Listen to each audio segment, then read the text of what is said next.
Hello, my dear students. So, let's continue with our next point from this topic, and the name of the point is environmental conservation. Now, when we go for the environmental conservation, there are some environmental and some artificial polluting factors which actually harms the environment and which imbalances the various factors of the environment. They actually affect the biotic factors. Some of the factors which affect the environment are some of the natural factors like earthquakes, floods, and again the famines.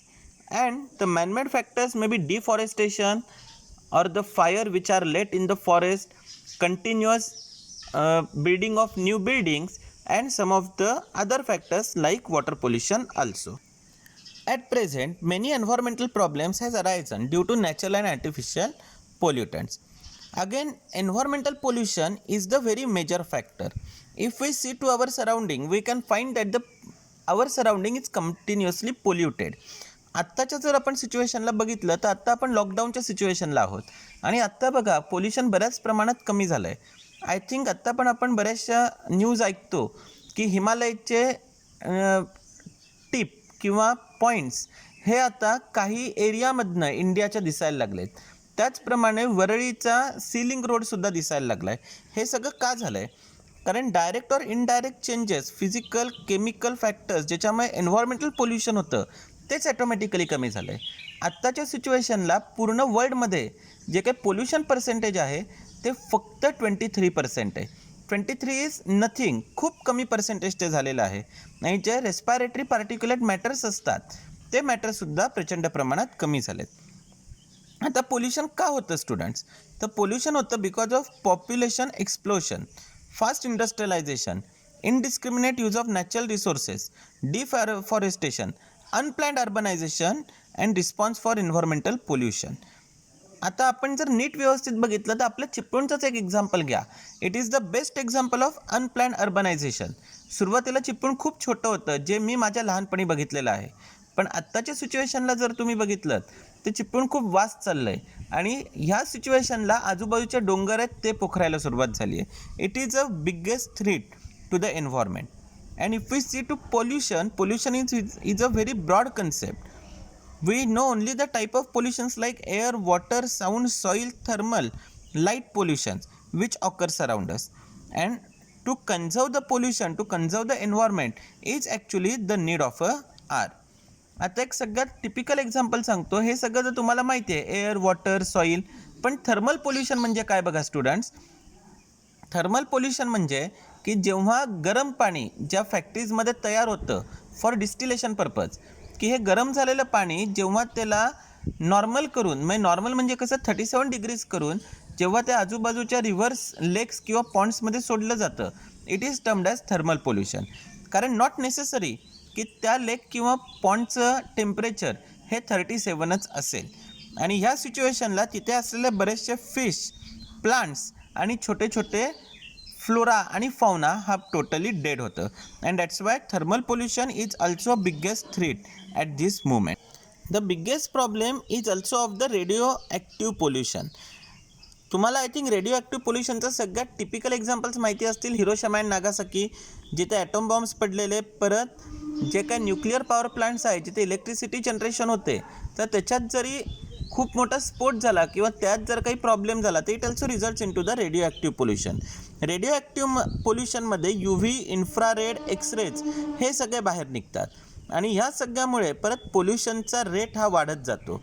एक तुम्हाला fact सांगतो, म्हणजे हे खूप interesting scientific वर्ल्डमध्ये आपण शिकू शकतो की जेव्हा हिरोशिमा अँड नागासाकीवरती जेव्हा बॉम्ब टाकला गेला ॲटम बॉम्ब्स, तेव्हा तिथे असलेले प्लांट्स, ॲनिमल्स, स्मॉल इन्सेक्ट्स ह्या सगळ्यांचा DNA चेंज झाला जो अजूनही चेंजच आहे. त्यांचं टोटली जेनेटिक मटेरियल चेंज झालं एक्सेप्ट कॉक्रोचेस. कॉक्रोचेसला ह्या ॲटॉमिक इफेक्टचा काहीसुद्धा प्रॉब्लेम झाला नाही. आणि हा का झाला नाही ते अजूनही सायंटिस्ट शोधत आहेत. म्हणजे त्यांच्या बॉडीमध्ये असं काय केमिकल आहे किंवा असं काय आहे की ज्याच्यामुळे त्यांना तो इफेक्टच झाला नाही. Means we can say that radio active pollution is the biggest pollution for the humans. Now see the next point is need of environmental conservation. Mostly environmental conservation can be done only with the help of general public awareness. If the public get aware then and then only environmental conservation is possible. there are various problems which are present in the environmental protection and conservation, which are not much effective, and even the public also they don't know.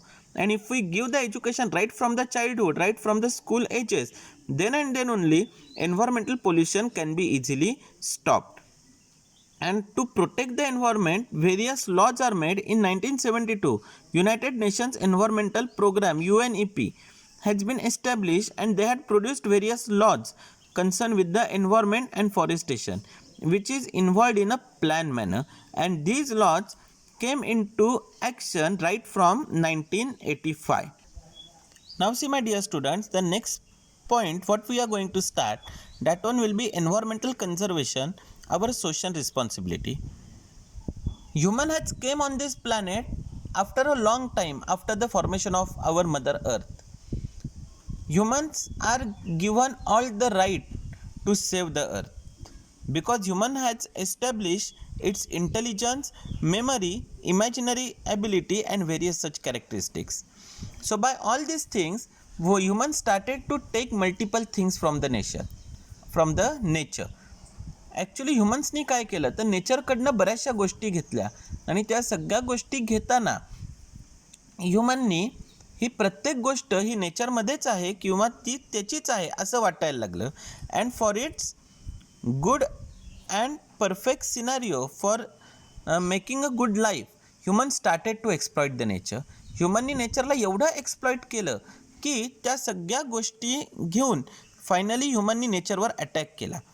And actually human should know that he is the servant of nature, he is not the king of this planet. आणि जर का ह्युमनला king व्हायचं आहे तर सगळ्यात पहिल्यांदा ह्युमननी सगळ्यांना त्याच्याबरोबर ठेवलं पाहिजे, त्याच्याबरोबर चाललं पाहिजे. So human should stop exploiting the nature and to stop all such unplanned activities. Various laws are made.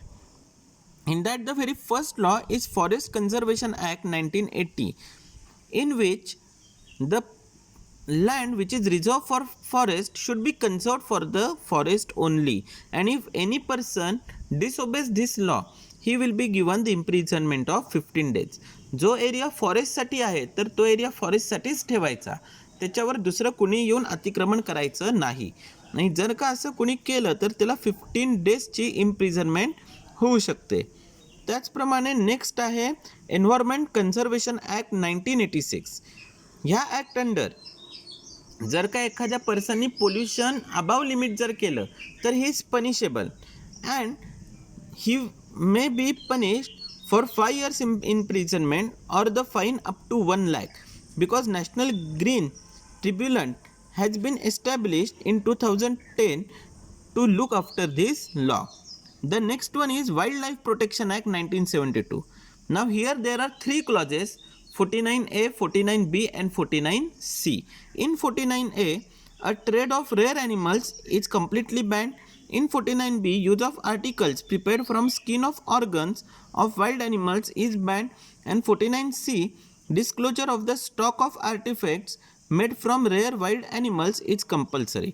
आता याचा अर्थ बघा काय होतो की कुणी कुणी ते आर्टिकल्स बनवलेत, कुणी कुणी ते आर्टिकल्स सोल्ड केलेत, तर या सगळ्यावरती विचार करून त्याच्यामध्ये रेअर वाईल्ड ॲनिमल्सबद्दल जर काही असेल तर it should be ban and he will be imprisoned. So my dear students, we had learned a bit from this point that we are the servant of nature, we are not the actual dominating animals. So from this I conclude my today's lecture, and we will study the next points tomorrow in our next video. Till then, thank you very much.